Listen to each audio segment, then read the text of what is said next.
Welcome to Week 10 of the President's Athletic Conference Football Focus. I'm Waynesburg University senior Carson Fox, and this week our focus turns to the currently undefeated and number one team in the PAC, the Thomas More Saints, who are on the verge of winning their 7th conference championship with a win this weekend. Each week, the PAC Football Focus features one team from around the conference. We'll dive headfirst into the program, recap the previous week, and preview Saturday's matchups to get you ready for the upcoming weekend. Make sure to stay tuned following the Football Focus. It's the penultimate edition of the PAC Football Pregame Show. We'll break down Week 9 and preview a huge Week 10 with our featured matchup of Thomas More and Case Western Reserve. First-year Thomas More head coach Regis Scafe is no rookie when it comes to head coaching experience. Beginning his career at Chanel High School in Cleveland, Ohio in 1978, Scafe entered the college coaching scene at his alma mater, Case Western Reserve, and spent 5 seasons there before moving on to Ohio Athletic Conference powerhouse John Carroll. Garnering over 30 years of coaching experience, he became TMC's 5th head coach in program history in February after Jim Hilvert resigned to take the head coaching position at nearby LaSalle High School. Scafe explains why he chose to join the Saints family. More than anything, they had such a great tradition in football and all their athletics, the culture here of the school, and just kind of the atmosphere here. So it's kind of a combination of things, kind of put that all together, and then it seemed very attractive to me. During the 8-year Jim Hilvert era, Thomas More compiled a 67-19 record while winning the PAC championship outright or finishing as co-champion 6 times. Knowing that he was joining an already established program, Scafe says he wanted to continue the winning trend when he first took the position. Probably, as a younger coach, I would have came in and tried to put my mark on it and make all these changes. But coming in, I kind of looked at everything and kind of studied it a little bit and figured out, it'd be better to,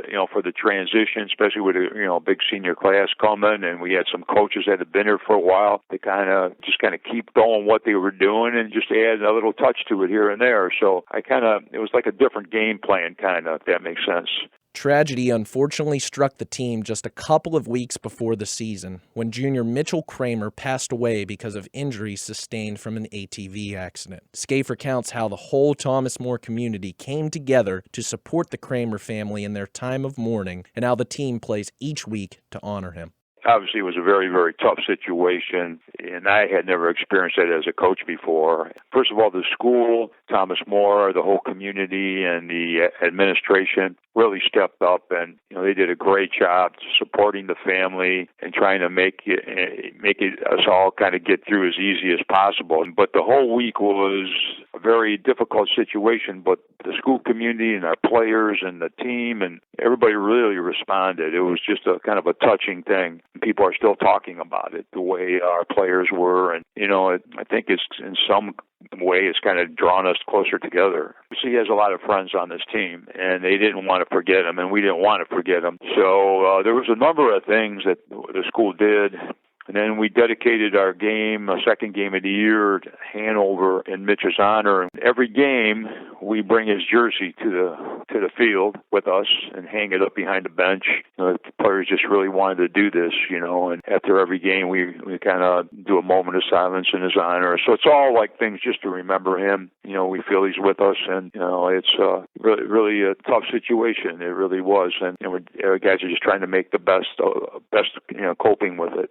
With heavy hearts, Thomas More took the field Week 1 against then nationally ranked St. John Fisher and blew out the Cardinals in a shutout 48-0. Scafe mentions how that win set the tone for the season and gave the team confidence, which has led the Saints to 8 wins since. It was huge. It was important for us with a new coach, me, and with what we went through in the beginning of the season with Mitch's death, that we get off to a good start, and we really try to get the guys focused and just lay it on the line, and things went well for us that day, and it really did a lot for the team and their confidence, and it kind of showed everybody that we were on the right path. At the quarterback position, Thomas More returned its starter of the last 2 seasons, Jensen Gebhardt, for his senior season. Despite only playing in 5 games this season, Gebhardt has passed for 1,384 yards and 15 touchdowns to just 5 interceptions. Scafe says Gebhardt is probable to return this week in the mega matchup versus Case Western Reserve. Hopefully he's back. I think he's being cleared for this week. We've kept him out 2 weeks. Hopefully he'll be fine. He's a good, our leader and a good kid, and, he has dealt with a little bit of injury this year, so hopefully he's going to be able to finish out the season. In Gebhardt's stead, sophomore Brennan Kuntz has played well for the Saints, completing 67% of his passes for 1,361 yards and 15 touchdowns to just 4 picks and 4 wins as the starter. Scafe has liked what he's seen from the quarterback of the future. Oh, he's a tremendous athlete and really going to be a good quarterback for us. He's got a very strong arm and a really good runner. He just needs more experience, which he's been getting, so I think that's going to help us in the long run. He's a big, strong kid, and, he has a lot of physical tools, so he's going to be a really good one. Many would have thought with Thomas More losing the 2-time Offensive PAC Player of the Year, running back Dominic Hayden, to graduation, the Saints would have seen a decrease in production in the run game. But TMC has responded with the two-headed monster of sophomore C.T. Tarrant and freshman Javier Pitts, who have combined to rush for 1,505 yards on 222 carries and score 17 rushing touchdowns. Scafe says the pair has formed quite the dynamic duo. Well, they complement each other. CT's more of a power, straight ahead, good quickness, and he'll get you yardage and break tackles, where Javier is, really quick, and he has, good cutting ability, and, they have completely different styles. So I think it's kind of hard to defend both of them, during a game, because the CT will wear you out, keep pounding on you, or Javier can run away from you. So I like your term, the two-headed monster. In the receiving corps, Thomas More has been led by the PAC's leading receiver and senior Goose Cohorn, who on 49 catches has exploded for 1,079 yards, or an outstanding 22 yards per reception, while racking 11 touchdowns to his credit. Scafe says Cohorn has made all the difference for the offense this season. Well, it's hard to even talk about what Goose has meant to us. He's such a phenomenal player. He makes big plays in every game. In the big game, he really steps up. He's a leader. He's a veteran. He knows how to get open. He catches the ball. He can run away from people. So just what he does on the field is a tremendous asset, and a great example to all the other players. How to play this game. He's a phenomenal talent for us. So he leads more by example, although he's one of our leaders, but he's a guy that just does it on every day at practice and during games. But for as good as the Thomas More offense has been this season, the defense has been arguably better, as the Saints are the top dogs in the PAC and in the top 25 in the nation in scoring and total defense. Scafe says the defense's prowess is due to a few factors. Well, I think it's the whole defensive effort. We have a good front four that could get off the ball and, put pressure on the passer. Our linebackers do a good job filling the run. We got some corners that could cover, and our safeties are very good players. So I think it's a combination of factors. Though it seems like the defense has a playmaker at each position, Scafe has a few leaders who he attributes to the defense's success this season. Well, our true leader is Eric Butler. He's been a 3-year starter at D-end, and he's a phenomenal athlete. He does a great job for us. Kyle Fuller, we switched him from safety to outside linebacker. He's done a great job.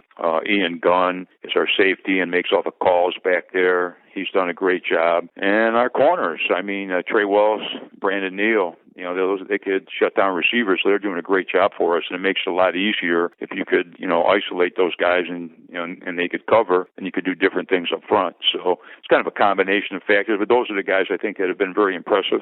This week, Thomas More battles the Case Western Reserve Spartans, who also come into this matchup undefeated in PAC play and are 1-2 with the Saints in practically every major statistical category. Scafe anticipates a dogfight with the PAC championship on the line. They're a very, very good football team. The more you watch them, the more you say, oh, wow, they got a lot of good things.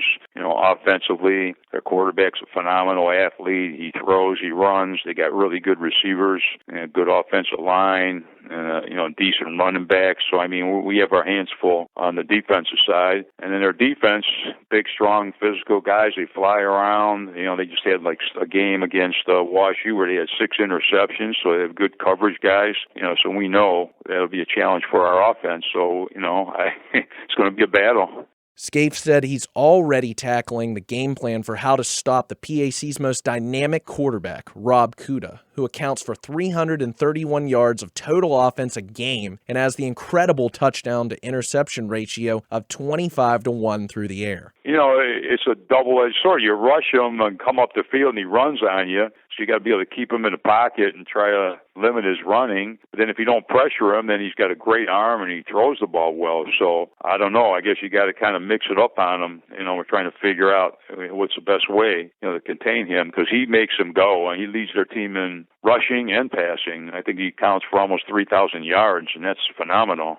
Because the Spartans are stout defensively both against the run and through the air, Scafe says his offense has a key to victory in this game. One thing we've been able to do all year is to be balanced, run, pass, and mix it up. And obviously we got to continue to try to do that to have success against them. I think if you just do one thing, it'll be a rough afternoon. It's quite simple for the Saints this Saturday. A win secures the PAC championship, an automatic berth to the NCAA Division III national playoffs, and an undefeated regular season. If not, it leaves the door open for Case Western Reserve to potentially win the league with a Week 11 win versus Carnegie Mellon. It's all on the line Saturday for the Saints to win the conference crown. Oh, it'd be phenomenal. It'd be like a dream come true, something that the guys have been working for all year. You always set goals, but, you got, each week is a season, and this would be unbelievable. It's a heck of a challenge, and if we could do this, it'd be just a phenomenal thing for our team and coaches. Thanks again to head coach Regis Scafe and Thomas More College for being featured as this week's PAC Football Focus. Coming up next week, it's the final PAC Football Focus of the 2015 season with head coach Bill Garvey and the Bethany Bison. Stay with us after the break. We'll take a look at all of Week 10's game action on the PAC Football Pregame Show here on PACathletics.org. I'm Joe Anderko, Commissioner of the President's Athletic Conference. Want to know what makes the PAC so special? Here's a few reasons why. Comprised of 10 private institutions and 2 affiliate members, the PAC remains unique in this era of high-pressure college athletics. Now sponsoring 21 sports as it celebrates over 60 years of competition, the PAC is regarded as one of the elite NCAA Division III conferences in the nation. Our student-athletes excel in athletics as well as the classroom, with numerous postgraduate scholarship winners, over 150 academic All-Americans, and over 900 academic honorable recipients with a 3.6 GPA or higher in the past year alone. Want to learn more? Visit us at www.pacathletics.org or follow the President's Athletic Conference on social media. Academic and athletic excellence since 1955, the President's Athletic Conference. And welcome back. It's the PAC Football Pregame Show here on PACathletics.org, the penultimate edition of the Football Pregame Show. Carson Fox alongside my good friend Sean Saputo, and making his debut on PACathletics.org, Matt Koll. Thanks for joining the show, Matt. And we have a huge week of action to break down, Week 10 in the PAC. But guys, let's take a step back. Let's review Week 9 and any storylines that you thought stood out to you in this one. For me, I thought it was outstanding that Carnegie Mellon scored 73 points on Teal when the game was just 24-13 Tartans at halftime. And really, Teal imploded in the third quarter when it allowed 35 unanswered points to put the game out of reach. Carnegie Mellon put together 2 scoring drives of 51 yards or more, but took advantage of 3 Teal turnovers that gave the Tartans the ball deep in Tomcat territory. Overall, 7 rushing touchdowns on the day for CMU. Andrew Herron was replaced by Brian Jangro, and he was solid, 7 for 7 for 100 yards and a touchdown passing, plus a rushing touchdown. CMU's on the way up, and another game that proves to have few positives for Teal, unfortunately, falling to 1-7 on the season. And then also, I think Westminster, our featured team of the week last week, taking it to St. Vincent, leading 39-0 midway through the fourth quarter. Paul Colombo was great in his return after being out with a wrist injury to his non-throwing hand, passing 11 for 23 for 130 yards and 2 touchdowns, plus leading the squad with 148 yards rushing on 16 carries and a touchdown. And another woeful day for St. Vincent that just keeps trending downward in the President's Athletic Conference. I'm curious, what do you guys think with the storylines week 9? I want to talk about the record-setting day from Bethany running back Jalen Holmes, the PAC Offensive Player of the Week, 341 rushing yards and 4 touchdowns against a Grove City team that, despite the handed loss from Bethany, Grove City surprised maybe a little bit. Caleb Jekyll, over 400 yards passing in that game, put up 26 points on, again, a Bethany defense where we're wondering what happened to this Bethany defense, but it was a record-setting day overall for Jalen Holmes in general. The single-season rushing record now at Bethany also set the single-season touchdown mark at Bethany. So Jalen Holmes really with his humongous breakout game, if you want to call it that, last week against Grove City. And then another team that kind of maybe surprised some people was W&J and the slim lead at halftime against Geneva. We all know that Geneva is one of the tougher places to play in the President's Athletic Conference. They sell Reeves Field out all the time. Yeah, Case only won 20-7. Yeah, Case won 20-7. W&J only held a 13-10 lead at the half. W&J eventually pulled away in that one, flexed its muscle, knowing that it has a lot of work to do to have the possibility of maybe, getting a split, but not more than likely not going to happen. So W&J may have surprised a lot of people with the lack of a lead at halftime. Yeah, I'll go off the cuff a little bit here quickly and go with this Thomas More-Waynesburg game. The one thing that I saw when calling this game was that Waynesburg won the turnover battle 3-1. And that kind of showed that Thomas More maybe is human just a little bit. Waynesburg obviously couldn't take care of those turnovers and that advantage in the turnover category. Just couldn't do a whole lot offensively. But Thomas More was prone to turn over the ball in that matchup.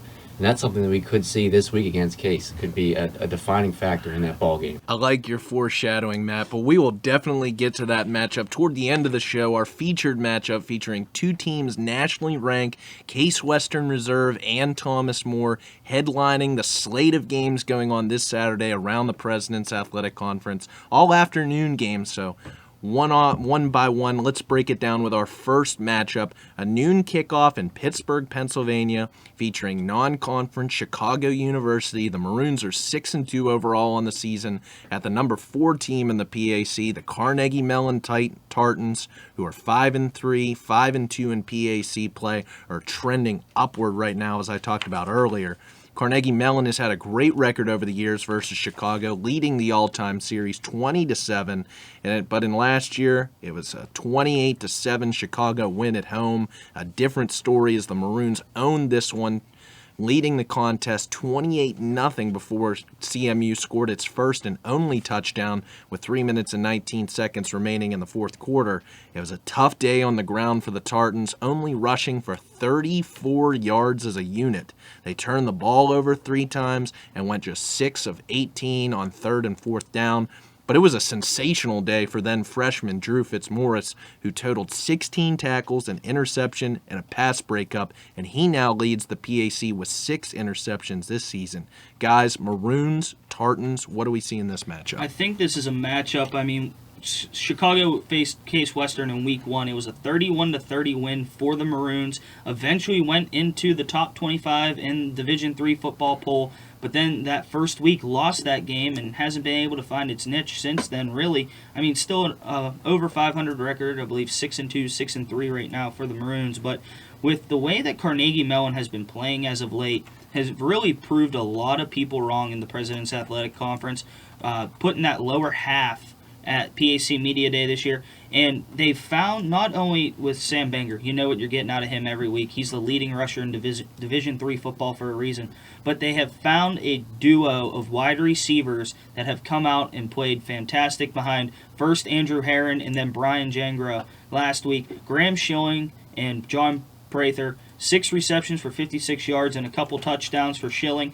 Prather with 5 receptions and 89 yards and a touchdown. They have added a new dynamic to this offense that it was not able to find early on in the season. When you looked at Carnegie Mellon early in the season, it was, okay, we have Sam Banger, we're going to hand him the ball off and hope that he can gain us 200 to 300 yards every game.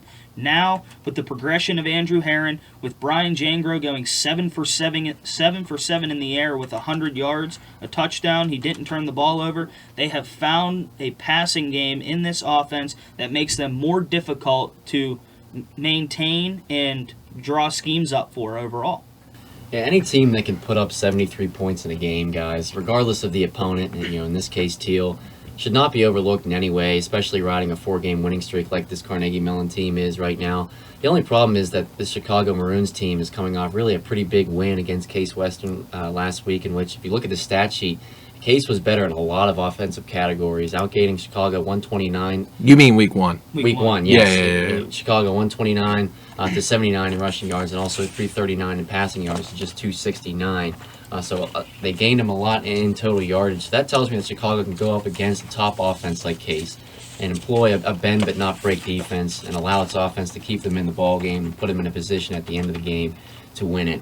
And offensively for Chicago, the quarterback Bert Moser will be the difference in this game, I believe, because he could very well have a field day against this Carnegie Mellon secondary, which comes in 9th in the PAC, giving up just over 250 yards per game. Although they're known to ball hawk a little bit, picking off 15 passes on the year. But if Moser can manage to not turn the ball over, he can really exploit this defense and will Chicago to a straight win here over a PAC opponent. And for CMU, it's going to have to rely on that impressive running game. I mean, what more can you say about Sam Banger? He's been everything and more for this offense. And you're going to have to rely on your bread and butter to win this game. See, though, I think Carnegie Mellon is arguably the hottest team in the PAC currently, averaging 46 points per game since its Week 3 loss to W&J. But the reason why, and I mean, we talk so much about this offense led by Sam Banger, but it's been the defense that's seen the biggest turnaround, jumping to 4th in the PAC in scoring defense, and the Tartans get after the quarterback, currently tied for 3rd in the PAC with 25 sacks on the season, and they're led by a PAC Defensive Player of the Year candidate, junior Brian Corey, who's now tops in the PAC with 13.5 sacks and 16.5 tackles for loss. But also a player I mentioned earlier, sophomore Drew Fitzmaurice, leading the PAC with 14 passes defensed and 6 interceptions. I mean, exactly, for as good as junior Sam Banger has been, he's still leading Division III with 1,453 rushing yards. This defense turnaround from where we talked about them earlier on in the season has been the difference in these last few games. And I think you're right, though, Matt. I don't think Chicago's any cakewalk. I mean, they were nationally ranked at one point this season. They beat Case Western Reserve in a thriller, and they also beat a nationally ranked center team in Week 4. And they have a balanced attack. Sophomore running back Chandler Carroll rushed for 913 yards on 198 carries and scored 9 touchdowns. But they also balanced out with the pass in Mosser, who's had a 19-4 touchdown to interception ratio. I don't think this defense, though, is prepared for the caliber of running back that Sam Banger is. He's ripped off 4 straight games of over 100 yards rushing and scored 9 of his 15 touchdowns. I think, though, that this will be a great test to see whether the Tartans can compete with Case Western Reserve next week in a potentially huge PAC matchup, depending on the result of the Spartans games versus Thomas More. Well, I don't know if you can truly say that, though, about if they're not prepared for a Sam Banger-style runner, because we've seen Rob Kuda in the running game for Case Western shred defenses all year. They held Rob Kuda to just 65 yards on the ground. In his first collegiate start. But yet again, and then what Chicago did, however, was they were trailing 24-10 in that contest against Case Western. Mm-hmm. On 3 of their last 4 possessions, drove the field and scored touchdowns. This offense is one of the better offenses that Carnegie Mellon is going to see. I mean, you can rave about 73 points. They did not let off the gas pedal against Teal. They pushed it down Teal's throat, and they took it to him. But this Chicago team has the ability to score fast, which it did against Case Western.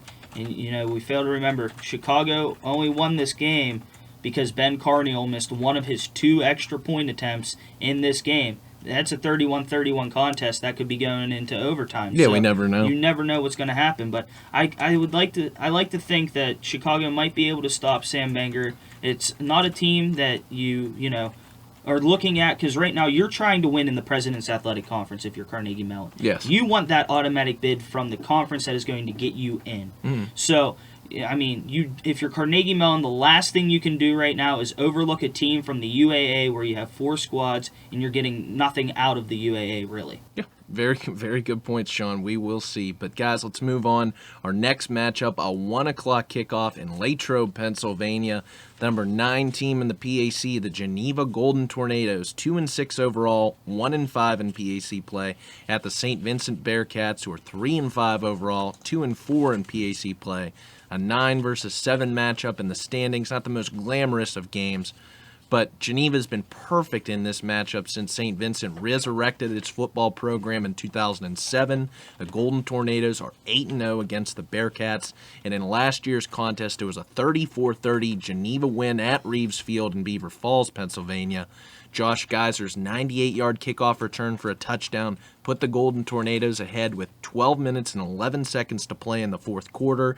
And on St. Vincent's final 3 offensive possessions, Matt Deacons was intercepted, then his offense went backwards and was forced to punt, and then he drove them to the Geneva 35-yard line with just 3 minutes and 9 seconds remaining, but that drive ended with another interception as Geneva ran out the clock. Golden Tornadoes, Bearcats, guys, what do we see in this matchup? Well, this is really just a Geneva team that doesn't bring a whole lot to the table. I mean, they have a 3-headed running attack that ultimately doesn't combine to produce a whole lot, averaging just over 90 yards per game.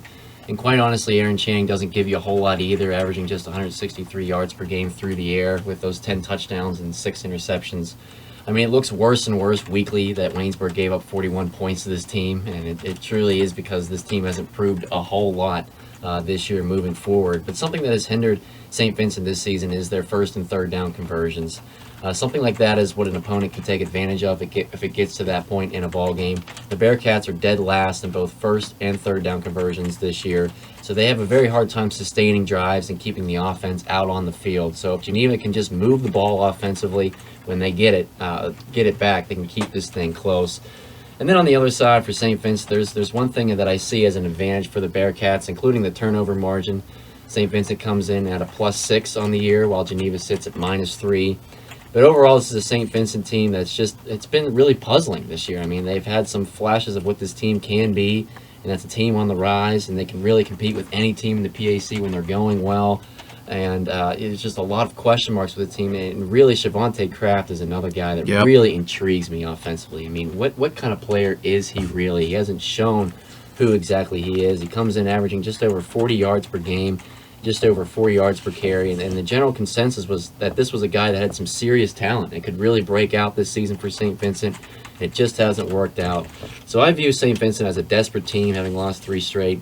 They don't want to end up with a losing record at the end of the year, so they're going to find a way to get it done in the end. Well, this St. Vincent team, I mean, bringing in transfer Evan Sheminsky from Kent State, we expected a lot out of Evan Sheminsky, and we haven't got that. Tyler Donahue came in, impressed in his first game, 270 yards on the ground. Oh, it was insane. And then he's been just downhill from there since. And never did we think of that thought of, wow, maybe what would happen if Andy Borgen and Matt Deacons were back for this St. Vincent Bearcat team. But when you look at Geneva, Aaron Channing, what's going on, Aaron? You 2 weeks ago you threw for 298 yards and 2 touchdowns against Bethany, despite a 41-15 loss. And then last week you go 1 for 2 for -1 yard, and then didn't start. Yeah, you didn't start the week after you just threw for almost 300 yards. Yep. So I don't know what Geneva is looking for schematically on the offense. The defense, I'll give them credit. Holding W&J to 13 points in the first half is fantastic. That is a high-powered offense that can score at will. The defense really, I mean, we talked about that game against Case when, Thomas Benyo, Brent Molnix went off in that contest. I mean, defensively, if you just got a little bit of contribution from the Geneva offense, could be a whole difference. Yeah, but the run game has gone down for Geneva as well. I mean, we didn't even see a carry last week from Dylan Jones. Could be hurt. He could be hurt. We don't see the injury reports by week, so we can't, speculate on that. But for St. Vincent, as Matt said, St. Vincent needs to find what it did at the end of last season and continue to pick up its play. This St. Vincent team has the ability to be one of the top 5 teams in the President's Athletic Conference with weapons such as Dustin Lohman, Damon Black, Shavonte Kraft when he is used at will, and then it's just, I think St. Vincent is that one quarterback away, that one quarterback that is capable of throwing the ball and then being able to use his legs as well, opening up Shavonte Kraft, opening up his receivers. We've seen different receivers atop the receiving list for St. Vincent week in and week out now. Before it was Dustin Lohman every week. Now it's changing. So I think St. Vincent really needs to use its defense again. The defense has been the backbone of this Bearcat team. The defense, I think, is going to have to step up, force Geneva's offense to play another subpar game, and I think that's where St. Vincent could possibly benefit, is through its defense. Oh, you guys are right on point. I think both teams really in flux right now. Geneva's lost its last 5 contests since beating Waynesburg at home after starting the year 2-1, and St. Vincent's lost its last 3 games since falling in the 4th quarter to Thomas More when the game was tied at 28. In a large part, you guys are hitting the nail on the head. Inconsistent quarterback play. Geneva turns it over to freshman Javid Ellis instead of sophomore Aaron Channing, who's going through his 2nd consecutive down second half to a season. And Ellis fared decently, 14 of 22 for 138 yards and an interception, 14 carries for 45 yards and a touchdown, but he's still on a developing offense that's 2nd worst in the conference, averaging just 90 yards rushing a game. And outside of Nick Cook, who's put together an all-right season, averaging 62 yards per game on nearly 5 catches per game, this passing attack is without another receiver that averages more than 40 yards per game. So the offense is just it's just a whirlwind right now. But for St. Vincent, Andy Stanko, I thought, put it well last week, and Sean, you hit it. Tyler Donahue and Evan Cheminsky, exponentially better than Matt Deacons and Andy Borgen, but the Bearcats are seeing practically the same results. I mean, they turned to Cheminsky late in last week's game against Westminster, and he added a spark, 12 for 17 for 83 yards and 2 touchdowns. So I wouldn't be surprised if we see him start in this contest, since he only has 2 more games in his collegiate career, and he's a journeyman from Kent State to Mount Union, and like you said, was expected to be that missing piece quarterback to make this team great. I think both defense are going to be pinning their ears back, putting pressure on each other's quarterbacks, and trying to force turnovers in this game. So I think the team that limits fewer turnovers and can get something going on the ground is going to win this one. Well, and I mean, to go off your point, Carson, and I've said this week in and week out, unfortunately for Evan Cheminsky and what he did in that football game, I don't take much account into it. It was a 39-0 lead at that point, late in the 4th quarter, and St. Vincent added 2 garbage time touchdowns, probably against Westminster's 2nd-team defense at that point. So, okay, if Evan Cheminsky can go out there and do that against second-team defense, great. However, let's see what he can do. The field against the top defenses. You played well against Waynesburg. Waynesburg, I mean, still generally has a good run defense. The pass defense was a little skeptical at that point because of injuries, but you played a full game against Waynesburg. If Evan Cheminsky can go back to his form early on in the season when St. Vincent was playing well, even playing John Carroll well, losing, 26-3? Yeah, 21-3, something like that. Yeah, 26-3. If he can get back to that point, quit the quarterback controversy despite it being late in the season, go out, find a way to get St. Vincent 2 more wins. All right, guys, let's move on. Our next matchup, a 1:30 kickoff in Grove City, Pennsylvania. The Grove City Wolverines, winless on the season, last in the PAC standings, 0-8, 0-6 on the season, against the number 3 team in the PAC, the Westminster Titans, 6-2 overall, 5-1 in PAC play. And Westminster owns the edge in the all-time series that dates back 2 centuries. 1892 to be exact, 51 wins, 37 losses, and 8 ties. And in 2014, this was arguably Westminster's most complete performance when the Titans were rounding out the second half of the season with 4 wins, and it was a 41-7 Westminster win at home. The Titans led 41-0 before Grove City scored a late touchdown, but the Titans' defense really locked down in this one, holding Grove City to just 204 yards of total offense, or 3.2 yards per play. And Paul Colombo played his best game, passing for 340 yards and 4 touchdowns while rushing for 95 yards and adding one more. He's back and played well last week in the win versus St. Vincent. And just to let our listeners know the implications, Westminster is not out of it for finishing as a league co-champion. With a Thomas More loss this week and then a Case Western Reserve loss next week, 2 more wins for Westminster and all 3 teams would finish with 1 conference loss. Thomas More would have the tiebreaker over Westminster with the head-to-head win, but what a statement that would make for the program and second-year head coach Scott Benzel. What do we see in this matchup without getting too far ahead of ourselves? Well, I look at Grove City, and I really, despite a huge loss to Bethany last week, I want to rave about this Grove City offense who finally found the ability to drive the ball downfield, putting up over 500 yards of offense against Bethany's defense. And it all came from the man that they are now using at quarterback, it looks like, in Caleb Jekyll. 29 of 55 passing, 428 yards, 4 touchdowns, 1 interception. If you talk and 56 rushing 56 yards. rushing yards. Dang. Almost 500 yards all-purpose on the day. Who would have thought at the beginning of the year or throughout this season when we've talked about this Grove City team, would they have, 1, over 500 yards of offense, and 2, throw the football for 400 yards of offense? Had a great day from Brett Pinson, 180 yards and a touchdown. Josh Peach, again, he has found that niche at wide receiver. He's been effective for the Wolverines. 91 yards, 3 touchdowns. Grove City exposed the Bethany defense even more than it already had been, but it's kind of difficult when you go up against the guy who runs for the PAC single-game record rushing. Jalen Holmes was unstoppable, but when I look at Westminster right now, Westminster has a fire under them. You can just see this. This Westminster team is not letting teams score on them. They are doing everything defensively. Paul Colombo comes back and plays a fantastic game after being out a couple weeks with a wrist injury or a hand injury, one of the two.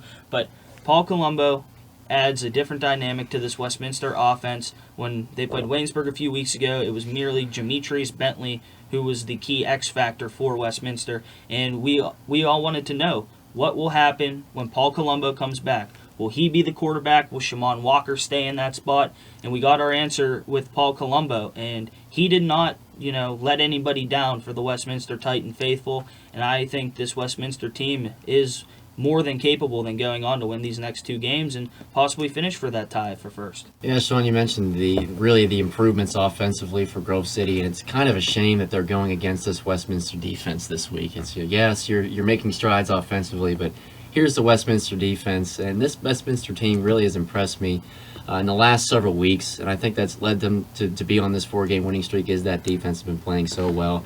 Granted, those wins came against some weaker opponents, but it started with that 26-16 win over Carnegie Mellon. It's really catapulted them to this point. And top dog defensively, Matt Quinn, who's second in the PAC, only behind Grove City's Brandon Behringer for total tackles on the year, and 11 of those coming for a loss. But a theme has been present defensively through this winning streak, and that's the pressure that they're getting on the quarterback. Every win has had at least 2 sacks, and they will be slated against a weak Grove City offensive line that has given up the second most sacks in the PAC, coming in, averaging about 4 a game.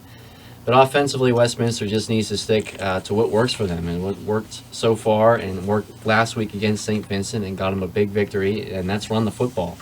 They come in 3rd in the PAC in rushing, and this Grove City defense comes in dead last against the run. So there's your big mismatch. I mean, Dominique McKinley went off last week for 113 yards on 24 carries.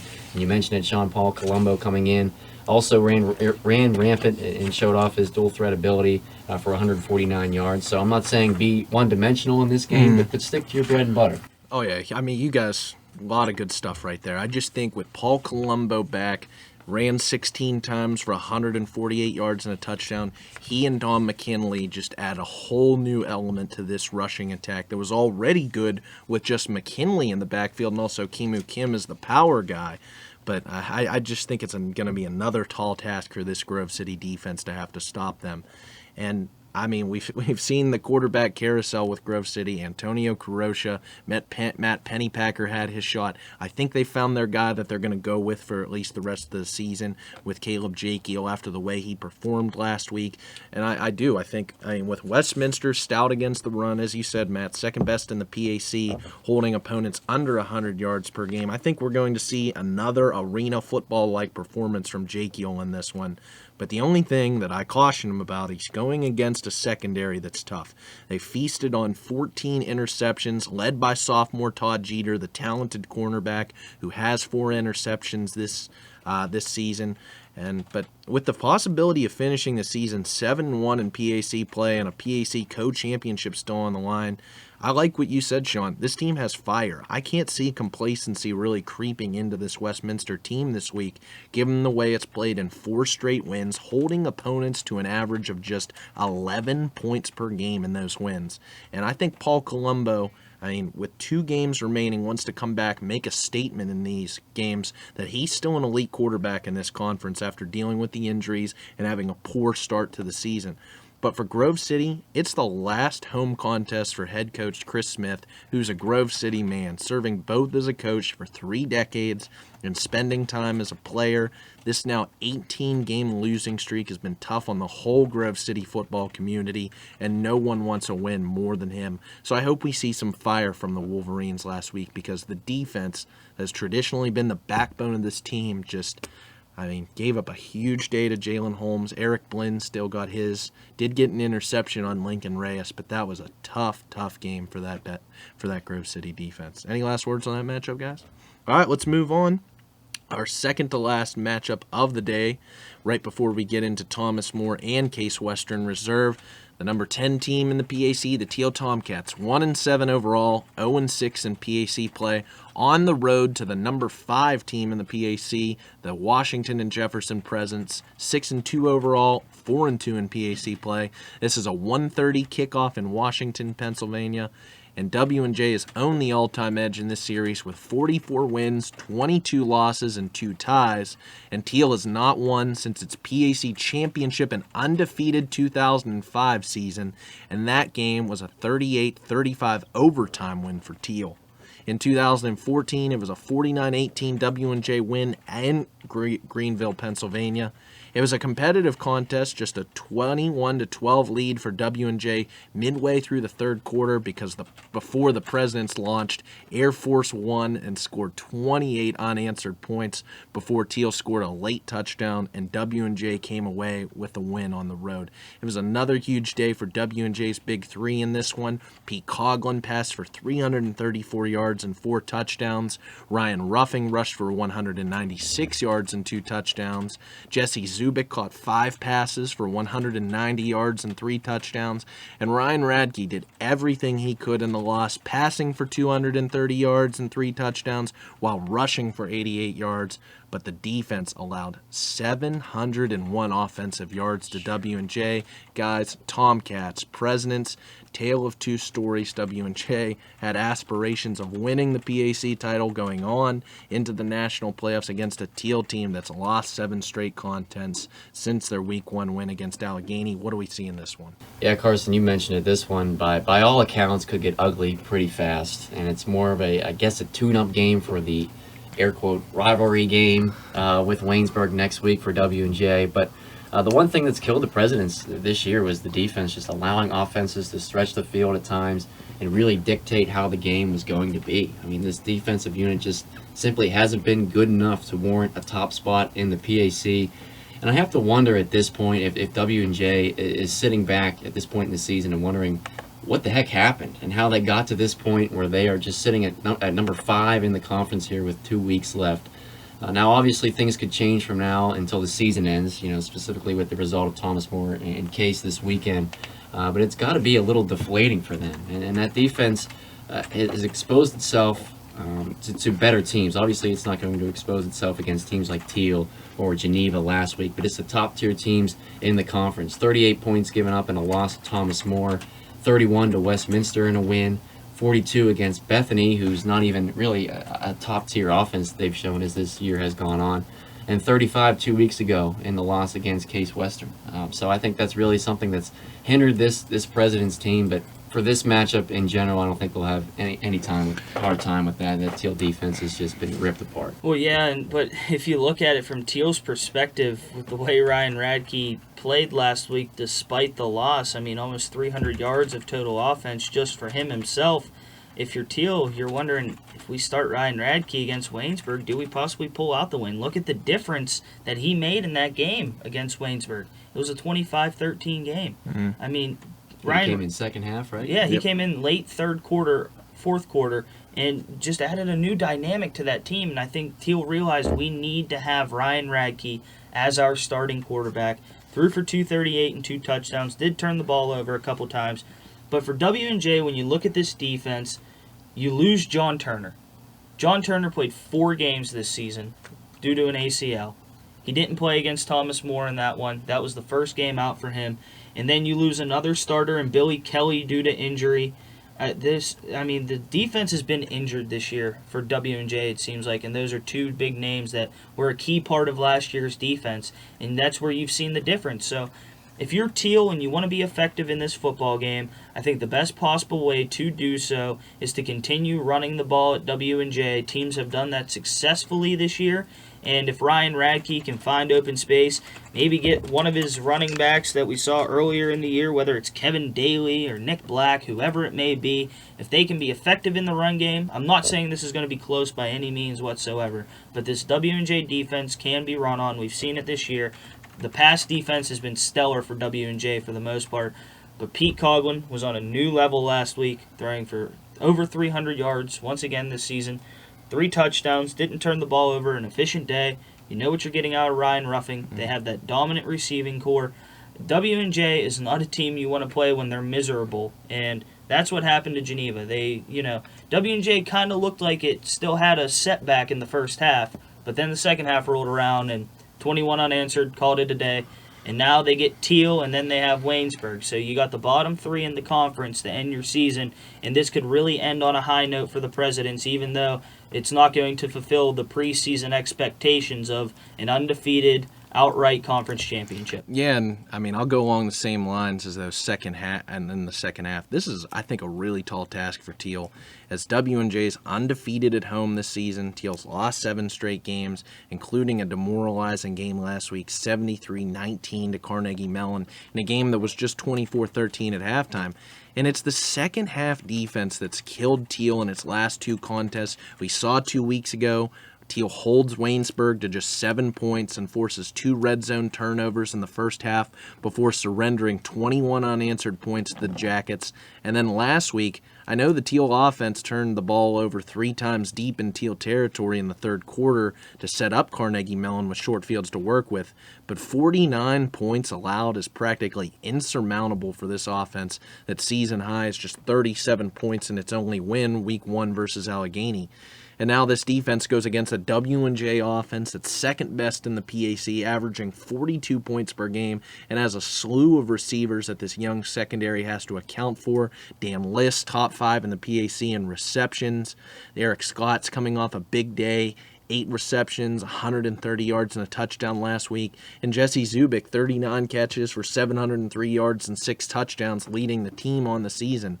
And Pete Coughlin's been excellent since his 4 interception game since Thomas More, averaging 296 yards through the air in his last 4 games while throwing touchdowns. And this is the critical number, 0 interceptions. And then you sprinkle in Ryan Ruffing, who's had 4 straight 100-yard games and has scored 8 rushing touchdowns. I just don't think that this Teal team is going to be able to stop them all. So I think Ryan Radke's going to have to once again do it all, play backyard football, running around outside the pocket. 3 different receivers went for over 50 yards last week, and Cody Dinger caught a touchdown pass. So there is some improvement with this receiving core with Radke at the quarterback. But as we've talked about with W&J all season, you cannot turn the ball over and give the President short field to work with, or you'll get down double digits fast with a capital F. Yeah, and it relies on this W&J defense to continue to make plays. And going back to last year, this defense does not have a Jared Pratt running the middle of the offense. Jared Pratt had 136 tackles He was last insane, season. I know. Their leading tackler this year has 59. He's doubled that. Jared Pratt doubled that number. This defense is still, I think, looking for that overall leader with John Turner off the field. And despite it being too late now, it's still a possibility that W&J can roll through here, get a win this week, focus on Waynesburg next week. All right, guys, let's get into it. The mega matchup, 1 o'clock kickoff in Cleveland, Ohio. The number 12 team in the nation, the number 1 team in the PAC, the Thomas More Saints, 9-0, undefeated, 7-0 in PAC play, at the number 18 team in the nation, the number 2 team in the PAC, the Case Western Reserve Spartans, 7-1 overall, that only lost week 1 by 1 point to Chicago, and 6-0 undefeated in PAC play. Thomas More won the only matchup between these two teams last year. It was a 66-34 win at home for the Saints. And it was a big day for the Thomas More offenses. The Saints put up 554 yards of total offense, thanks to Dominic Hayden, who rushed for 175 yards and 4 scores. But C.T. Tarrant ripped off an 82-yard touchdown score, finishing the day with 100 yards and 2 touchdowns on just 4 carries. And on the other side, 2 Billy Beecher interceptions were returned for touchdowns. It was quite the score fest in Crestview Hills, Kentucky.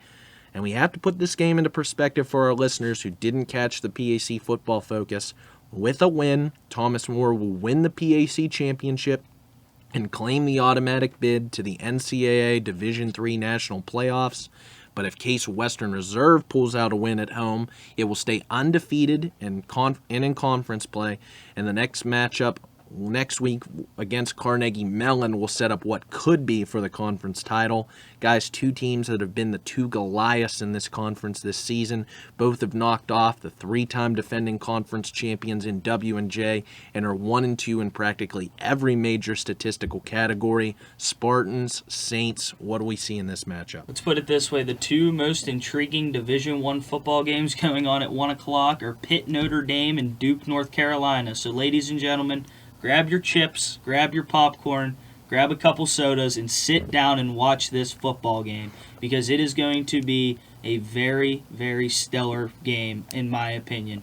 The W&J Case Western game lived up to the hype a couple weeks ago in a 35-28 Case Western win that sealed the deal to not let W&J win the President's Athletic Conference.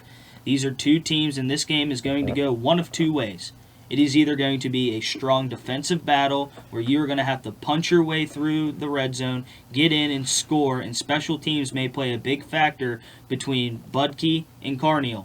Or this is just going to be an all-out shootout like a Big 12-style football game where you're seeing Oklahoma State versus Texas Tech in a 70-59 barn burner. Yeah. You don't know what you're going to get out of this football game. It's either going to be well-played defensively or a well-played offensive game. Rob Kuda, in my opinion, is the PAC Offensive Player of the Year. And now, with Thomas More, are they going to have Jensen Gebhardt back? Are they going to have C.T. Tarrant back? Those are the questions that I think can play a huge difference in the way this football game pans out. Granted, Brennan Kuntz and Javier Pitts have played very well for Thomas More. They are both in the top 10 in passing and rushing categories. But when you lose a Jensen Gebhardt, a senior leader, when you lose a C.T. Tarrant, who many say is the miniature Dominique Hayden, And had 4 carries for 100 yards and touchdown last year. Stuff. yeah, this 2 touchdowns. Yeah. Jeez. This game is going to be one of the good ones, and it is really going to be W&J, you can say, was the coming out party of Rob Kuda as the sophomore, but can Rob Kuda lead Case Western Reserve over another nationally ranked team? This one, And a team that's better. a team that's better. But Case has a little bit of an edge here playing at home in Cleveland, Ohio. Thomas More has to take another trip up north to play this football game. So, Thomas More, and we've said this before, they don't let travel get to them. They are a team that does not look past its opponents. I heard some people calling the Waynesburg game last week a trap game. Come on. Thomas More doesn't fall in traps. Yeah. Let's get that Especially at home. Especially at home. Thomas More is going to be ready. Goose Cohorn and Tyler Vogelpool are the go-to targets for Brennan Kuntz or Jensen Gebhardt, whoever plays. They have the run game, but Rob Kuda's there. I mean, Canglianelli has played well. Brian Erb, Brendan Lynch, Ethan Albers. You can name so many players. They got on both targets. teams. Yeah. This is going to be, hands down, I think the best game in the PAC this year. I think being on the road for Thomas More, it factors a little bit. Obviously, they're used to being on the road, but Thomas Moore's only lost twice in that new stadium. So being at home is definitely advantageous for the Saints. But from being there in Crestview Hills, Kentucky last week and watching this team, it really doesn't matter who's in the starting lineup. I mean, they're a winning machine. They don't skip a beat. A backup quarterback in there, a backup running back in there. They just showed they're more than capable of filling in for multiple weeks and leading a top team in the nation. But another thing that I noticed from last week was that in third and fourth down situations, Thomas More loves to bring the blitz. Instead of just sitting back and waiting for the offense to dictate the play, they love to get after it. They come into this one second in the PAC in sacks. And Case may have a little bit of a weakness there as they're in the middle of the pack in sacks against this year, so they could have an advantage there offensively, Thomas More. But another advantage for Thomas More heading into this game is that ball hawking secondary that comes in with 21 interceptions on the year. That's averaging over 2 per game.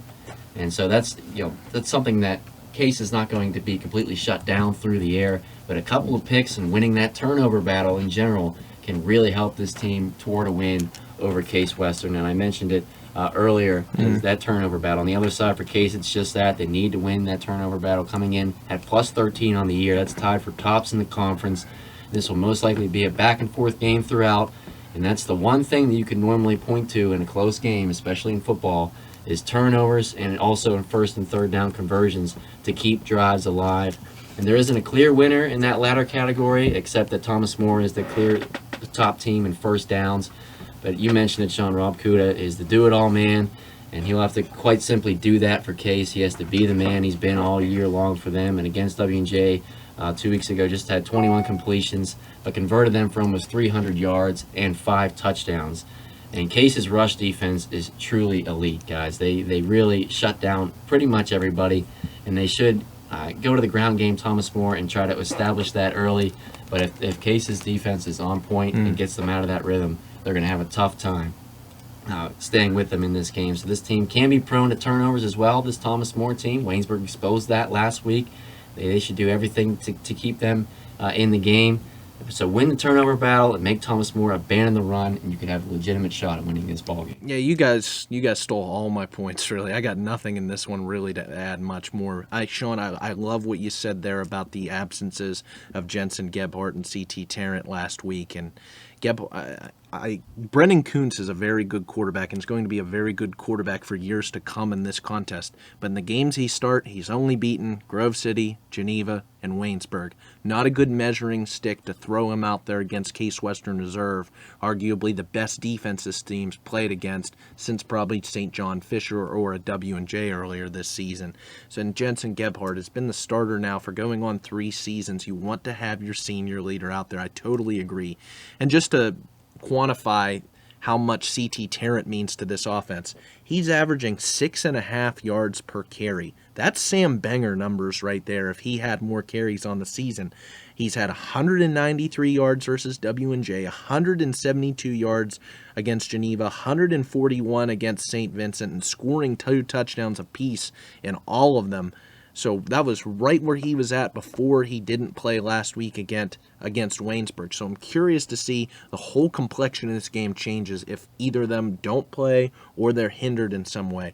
But then I liked what you had to say, Matt, about the turnovers, because for as good as Thomas Moore's offense has been, and even in games where they've dominated, remember the Hanover game that was 84-7 in week 2, they've lost 17 turnovers on the season, whereas Case has pulled in a complete 180 from last season, forcing 3 times as many turnovers as it did last year, and the Spartans have only turned to the ball over 7 times. Rob Kuda didn't throw an interception all season before last week against Washington. So at least Rob Kuda is not one who's privy to throwing picks. He's taken care of the ball, and I think that's going to be a huge storyline in this contest. And Kuda played well in its toughest contest. passing for 278 yards and 5 touchdowns while rushing for a touchdown against W&J in the win. It's so hard to really make an argument for or against one side or the other. I think a turnover is going to be a difference. And last week, Case, 6 interceptions, 7 turnovers forced on the day against Washington, 3 by Adrian Cannon. Could potentially have been a whole different story without those interceptions, as Case only won 34-16. So I don't know where both of these teams are at right now. Are they at their peaks? Maybe. But I just think in this one, it's going to depend. What kind of a day are we going to see in Cleveland, Ohio? And the one thing that we forgot to mention is the last 2 seasons, the de facto PAC championship game, where was it located for Thomas More? On the road. Mm-hmm. They have to overcome that barrier of, being on the road and finally win that big game on the road. Matt mentioned it. The losses at home. They've come to Waynesburg, John Carroll, and Johns Hopkins. Those are the 3 losses at home. 2 quality programs, and then Waynesburg, a program that was doing very well at one point. This is Thomas Moore's calling here. Can they finally win that huge road game? We'll see. It's going to be a great one once again. A 1 o'clock kickoff in Cleveland, Ohio. Teams that are 12-8 team in the nation, potentially for the PAC championship. Well, that'll do it for us here on PACathletics.org. We'll be back next week for the final edition of the PAC Pregame Show. And as well, we'll be having our last PAC Football Focus with head coach Bill Garvey and the Bethany Bison. So long for us of Week 10. We'll be back next week to talk Week 11 action around the PAC Athletics. It's the PAC Football Pregame Show here on